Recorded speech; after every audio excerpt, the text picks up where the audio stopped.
The Monkey's Paw by W. W. Jacobs. Narrated by Sean Charles for Nightshade Audio. Without, the night was cold and wet, but in the small parlour of Lakesnum Villa the blinds were drawn and the fire burned brightly.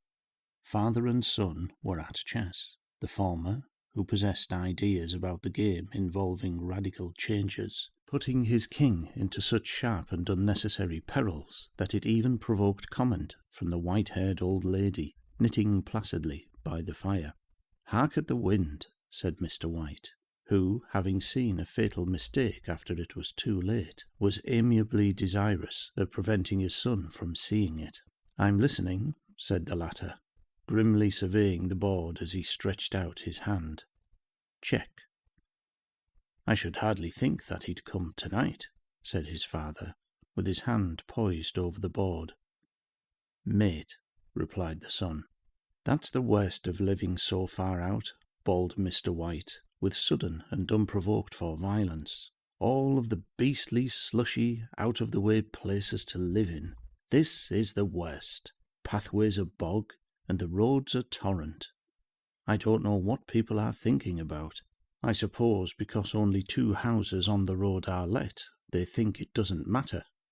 "Never mind, dear," said his wife soothingly. "Perhaps you'll win the next one." Mr. White looked up sharply, just in time to intercept a knowing glance between mother and son. The words died away on his lips, and he hid a guilty grin in his thin grey beard. "There he is," said Herbert White, as the gate banged to loudly and heavy footsteps came towards the door. The old man rose with hospitable haste, and opening the door was heard condoling with the new arrival. The new arrival also condoled with himself, so that Mrs. White said "tut tut" and coughed gently as her husband entered the room, followed by a tall, burly man, beady of eye and rubicund of visage. "Sergeant Major Morris," he said, introducing him. The sergeant major shook hands, and, taking the proffered seat by the fire, watched contentedly while his host got out whisky and tumblers and stood a small copper kettle on the fire. At the 3rd glass his eyes got brighter, and he began to talk, the little family circle regarding with eager interest this visitor from distant parts, as he squared his broad shoulders in the chair and spoke of strange scenes and doughty deeds of wars and plagues and strange peoples. 21 years of it," said Mr. White, nodding at his wife and son. "When he went away he was a slip of a youth in the warehouse. Now look at him." "He don't look to have taken much harm," said Mrs. White politely. "I'd like to go to India myself," said the old man, "just to look round a bit, you know." "Better where you are," said the sergeant major, shaking his head. He put down the empty glass, and, sighing softly, shook it again. "I should like to see those old temples and fakirs and jugglers," said the old man. "What was that you started telling me the other day, about a monkey's paw or something, Morris?" "Nothing," said the soldier hastily. "Leastways, nothing worth hearing." "Monkey's paw?" said Mrs. White curiously. "Well, it's just a bit of what you might call magic, perhaps," said the sergeant major offhandedly. His 3 listeners leaned forward eagerly. The visitor absent-mindedly put his empty glass to his lips and then set it down again. His host filled it for him. "To look at," said the sergeant major, fumbling in his pocket, "it's just an ordinary little paw, dried to a mummy." He took something out of his pocket and proffered it. Mrs. White drew back with a grimace, but her son, taking it, examined it curiously. "And what is there special about it?" inquired Mr. White, as he took it from his son and, having examined it, placed it upon the table. "It had a spell put on it by an old fakir," said the sergeant major, "a very holy man. He wanted to show that fate ruled people's lives, and that those who interfered with it did so to their sorrow. He put a spell on it, so that 3 separate men could have 3 wishes from it. His manner was so impressive that his hearers were conscious that their light laughter jarred somewhat. "Well, why don't you have 3, sir?" said Herbert White cleverly. The soldier regarded him in the way that middle age is wont to regard presumptuous youth. "I have," he said quietly, and his blotchy face whitened. "And did you really have the 3 wishes granted?" asked Mrs. White. "I did," said the sergeant major, and his glass tapped against his strong teeth. "And has anybody else wished?" inquired the old lady. "The first man had his 3 wishes, yes," was the reply. "I don't know what the first 2 were, but the third was for death. That's how I got the paw." His tones were so grave that a hush fell upon the group. "If you've had your 3 wishes, it's no good to you now then, Morris," said the old man at last. "What do you keep it for?" The old soldier shook his head. "Fancy, I suppose," he said slowly. "I did have some idea of selling it, but I don't think I will.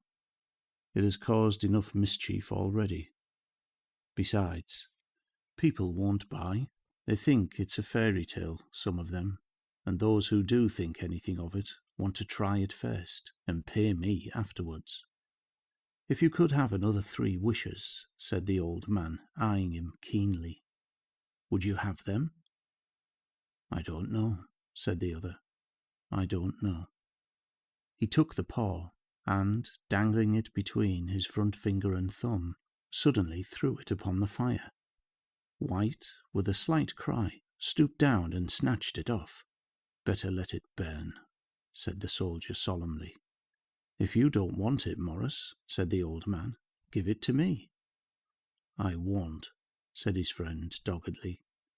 "I threw it on the fire. If you keep it, don't blame me for what happens. Pitch it on the fire again, like a sensible man." The other shook his head and examined his new possession closely. "How do you do it?" he inquired. "Hold it up in your right hand and wish aloud," said the sergeant major. "But I warn you of the consequences." "Sounds like the Arabian Nights," said Mrs. White, as she rose and began to set the supper. "Don't you think you might wish for 4 pairs of hands for me?" Her husband drew the talisman from his pocket, and then all 3 burst into laughter as the sergeant major, with a look of alarm on his face, caught him by the arm. "If you must wish," he said gruffly, "wish for something sensible."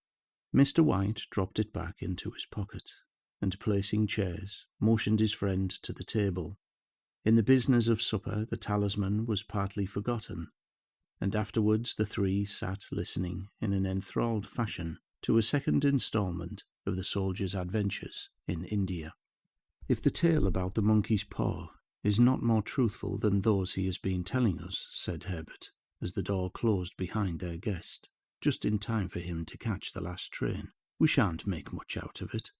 "Did you give him anything for it, father?" inquired Mrs. White, regarding her husband closely. "A trifle," he said, colouring slightly.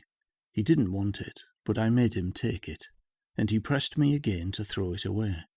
"Likely," said Herbert, with pretended horror. "Why, we're going to be rich and famous and happy. Wish to be an emperor, father, to begin with? Then you can't be henpecked." He darted around the table, pursued by the maligned Mrs. White, armed with an antimacassar. Mr. White took the paw from his pocket and eyed it dubiously. "I don't know what to wish for, and that's a fact," he said slowly. "It seems to me I've got all I want."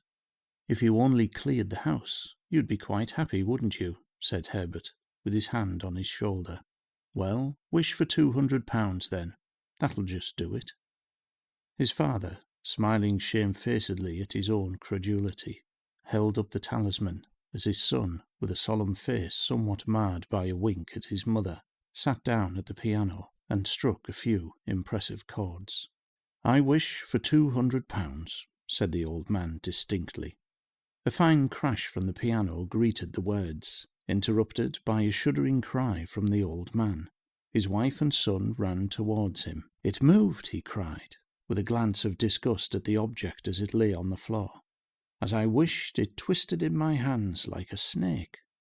Well, I don't see the money, said his son, as he picked it up and placed it on the table, and I bet I never shall. It must have been your fancy, father, said his wife, regarding him anxiously. He shook his head. Never mind, though. There's no harm done. But it gave me a shock all the same. They sat down by the fire again, while the two men finished their pipes. Outside, the wind was higher than ever, and the old man stared nervously at the sound of a door banging upstairs. A silence unusual and depressing settled upon all three, which lasted until the old couple rose to retire for the night. I expect you'll find the cash tied up in a big bag in the middle of your bed, said Herbert, as he bade them good night, and something horrible squatting on top of the wardrobe, watching you as you pocket your ill-gotten gains. In the brightness of the wintry sun next morning, as it streamed over the breakfast table, Herbert laughed at his fears. There was an air of prosaic wholesomeness about the room which it had lacked on the previous night, and the dirty, shriveled little paw was pitched on the sideboard with a carelessness which betokened no great belief in its virtues. I suppose all old soldiers are the same, said Mrs. White. The idea of our listening to such nonsense. How could wishes be granted in these days? And if they could, how could £200 hurt you, father? Might drop on his head from the sky, said the frivolous Herbert. Morris said the things happened so naturally, said his father, that you might, if you so wished, attribute it to coincidence. Well, don't break into the money before I come back, said Herbert, as he rose from the table.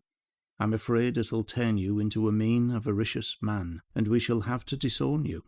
His mother laughed, and following him to the door, watched him down the road, and returning to the breakfast table, was very happy at the expense of her husband's credulity, all of which did not prevent her from scurrying to the door at the postman's knock, nor prevent her from referring somewhat shortly to retired sergeant majors of bibulous habits when she found that the post brought a tailor's bill. Herbert will have some more of his funny remarks, I expect, when he comes home, she said, as they sat at dinner. I dare say, said Mr. White, pouring himself out some beer, but for all that, the things moved in my hand. That I'll swear to. You thought it did, said the old lady soothingly. I say it did, replied the other. There was no thought about it. I had just... What's the matter? His wife made no reply. She was watching the mysterious movements of a man outside who, peering in an undecided fashion at the house, appeared to be trying to make up his mind to enter. In mental connection with the £200, she noticed that the stranger was well dressed and wore a silk hat of glossy newness. 3 times he paused at the gate, and then walked on again. The 4th time he stood with his hand upon it, and then, with sudden resolution, flung it open and walked up the path. Mrs. White, at the same moment, placed her hands behind her, and hurriedly unfastened the strings of her apron, and put that useful article of apparel beneath the cushion of her chair. She brought the stranger, who seemed ill at ease, into the room. He gazed furtively at Mrs. White, and listened in a preoccupied fashion as the old lady apologized for the appearance of the room and her husband's coat, a garment which he usually reserved for the garden. She then waited as patiently as her sex would permit for him to broach his business, but he was at first strangely silent. I was asked to call, he said at last, and stooped and picked up a piece of cotton from his trousers. I come from Moore and Meggin's. The old lady stared. Is there anything the matter? She asked breathlessly. Has anything happened to Herbert? What is it? What is it? Her husband interposed. There, mother, he said hastily. Sit down, and don't jump to conclusions. You've not brought bad news, I'm sure, sir. And he eyed the other wistfully. I'm sorry, began the visitor. Is he hurt? Demanded the mother. The visitor bowed in assent. Badly hurt, he said quietly. But he is not in any pain. Oh, thank God, said the older woman, clasping her hands. Thank God for that. Thank—" She broke off suddenly as the sinister meaning of the assurance dawned upon her, and she saw the awful confirmation of her fears in the other's averted face. She caught her breath, and turning to her slow-witted husband, laid her trembling hand upon his. There was a long silence. "He was caught in the machinery," said the visitor at length, in a low voice. "Caught in the machinery," repeated Mr. White, in a dazed fashion. "Yes." He sat staring blankly out at the window, and taking his wife's hand between his own, pressed it as he had been wont to do in their old courting days nearly 40 years before. "He was the only one left us," he said, turning gently to the visitor. "It is hard." The other coughed, and rising, walked slowly to the window. "The firm wished me to convey their sincere sympathy with you in your great loss," he said, without looking round. "I beg that you will understand I am only their servant and merely obeying orders." There was no reply. The old woman's face was white, her eyes staring, and her breath inaudible. On the husband's face was a look such as his friend the sergeant might have carried into his first action. "I was to say that Moore and Meggins disclaim all responsibility," continued the other. "They admit no liability at all. But in consideration of your son's services, they wish to present you with a certain sum as compensation." Mr. White dropped his wife's hand, and rising to his feet, gazed with a look of horror at his visitor. His dry lips shaped the words. "How much?" £200 was the answer. Unconscious of his wife's shriek, the old man smiled faintly, put out his hands like a sightless man, and dropped, a senseless heap, to the floor. In the huge new cemetery, some 2 miles distant, the old people buried their dead, and came back to a house steeped in shadow and silence. It was all over so quickly that at first they could hardly realize it, and remained in a state of expectation, as though of something else to happen, something else which was to lighten this load, too heavy for old hearts to bear. But the days passed, and expectation gave place to resignation, the hopeless resignation of the old, sometimes miscalled apathy. Sometimes they hardly exchanged a word, for now they had nothing to talk about, and their days were long to weariness. It was about a week after that the old man, waking suddenly in the night, stretched out his hand and found himself alone. The room was in darkness, and the sound of subdued weeping came from the window. He raised himself in bed and listened. "Come back," he said tenderly. "You will be cold." "It is colder for my son," said the old woman, and wept afresh. The sound of her sobs died away on his ears. The bed was warm, and his eyes heavy with sleep. He dozed fitfully, and then slept until a sudden wild cry from his wife awoke him with a start. "The monkey's paw!" she cried wildly. "The monkey's paw!" He started up in alarm. Where is it? What's the matter?" She came stumbling across the room towards him. "I want it," she said quietly. "You've not destroyed it?" "It's in the parlour, on the bracket," he replied, marvelling. "Why?" She cried and laughed together, and bending over, kissed his cheek. "I only just thought of it," she said hysterically. "Why didn't I think of it before? Why didn't you think of it?" "Think of what?" he questioned. "The other 2 wishes," she replied. "We've only had 1. Was that not enough?" he demanded fiercely. "No," she cried triumphantly. "We'll have 1 more. Go down and get it quickly, and wish our boy alive again." The man sat up in bed, and flung the bedclothes from his quaking limbs. "Good God, you are mad!" he cried aghast. "Get it," she panted. "Get it quickly, and wish. Oh, my boy, my boy!" Her husband struck a match and lit the candle. "Get back to bed," he said unsteadily. "You don't know what you are saying." "We had the first wish granted," said the old woman feverishly. "Why not the second?" "A coincidence," stammered the old man. "Go and get it and wish," cried the old woman, and dragged him towards the door. He went down in the darkness, and felt his way to the parlour, and then to the mantelpiece. The talisman was in its place, and a horrible fear that the unspoken wish might bring his mutilated son before him ere he could escape from the room seized upon him, and he caught his breath as he found that he had lost the direction of the door.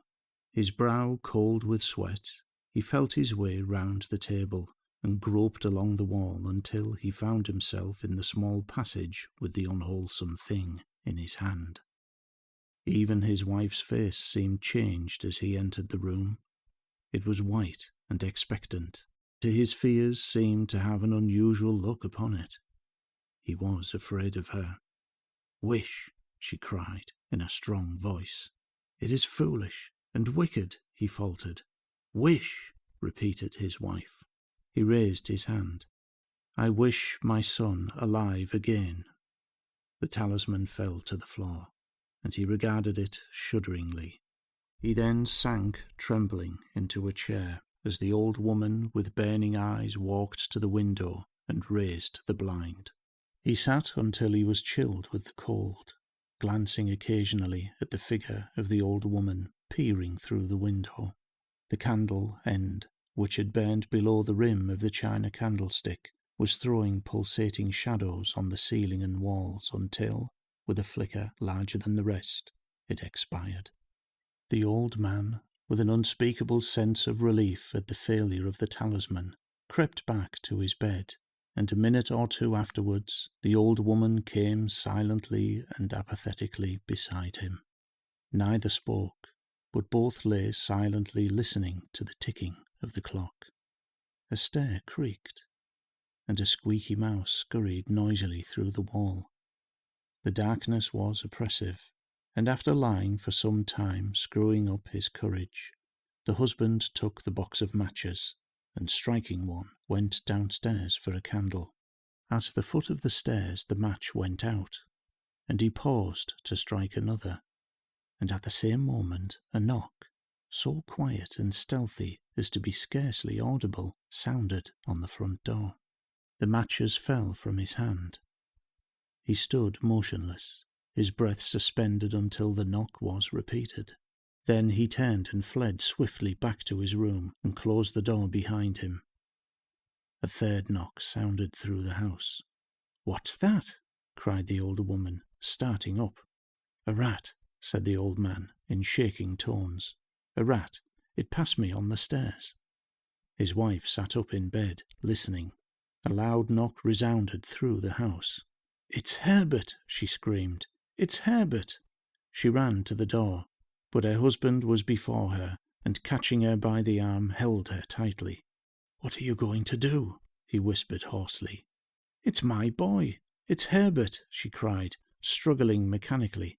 "I forgot it was 2 miles away. What are you holding me for? Let go. I must open the door." "For God's sake, don't let it in," cried the old man, trembling. "You're afraid of your own son," she cried, struggling. "Let me go. I'm coming, Herbert. I'm coming." There was another knock, and another. The old woman, with a sudden wrench, broke free and ran from the room. Her husband followed to the landing, and called after her appealingly as she hurried downstairs. He heard the chain rattle back, and the bottom bolt drawn slowly and stiffly from the socket. Then the old woman's voice, strained and panting. "The bolt!" she cried loudly. "Come down, I can't reach it." But her husband was on his hands and knees, groping wildly on the floor in search of the paw. If he could only find it before the thing outside got in. A perfect fuselage of knocks reverberated through the house, and he heard the scraping of a chair as his wife put it down in the passage against the door. He heard the creaking of the bolt as it came slowly back, and at the same moment he found the monkey's paw, and frantically breathed his third and last wish. The knocking ceased suddenly. although the echoes of it were still in the house. He heard the chair drawn back and the door opened. A cold wind rushed up the staircase, and a long, loud wail of disappointment and misery from his wife gave him courage to run down to her side and then to the gate beyond. The street lamp, flickering opposite, shone on a quiet and deserted road.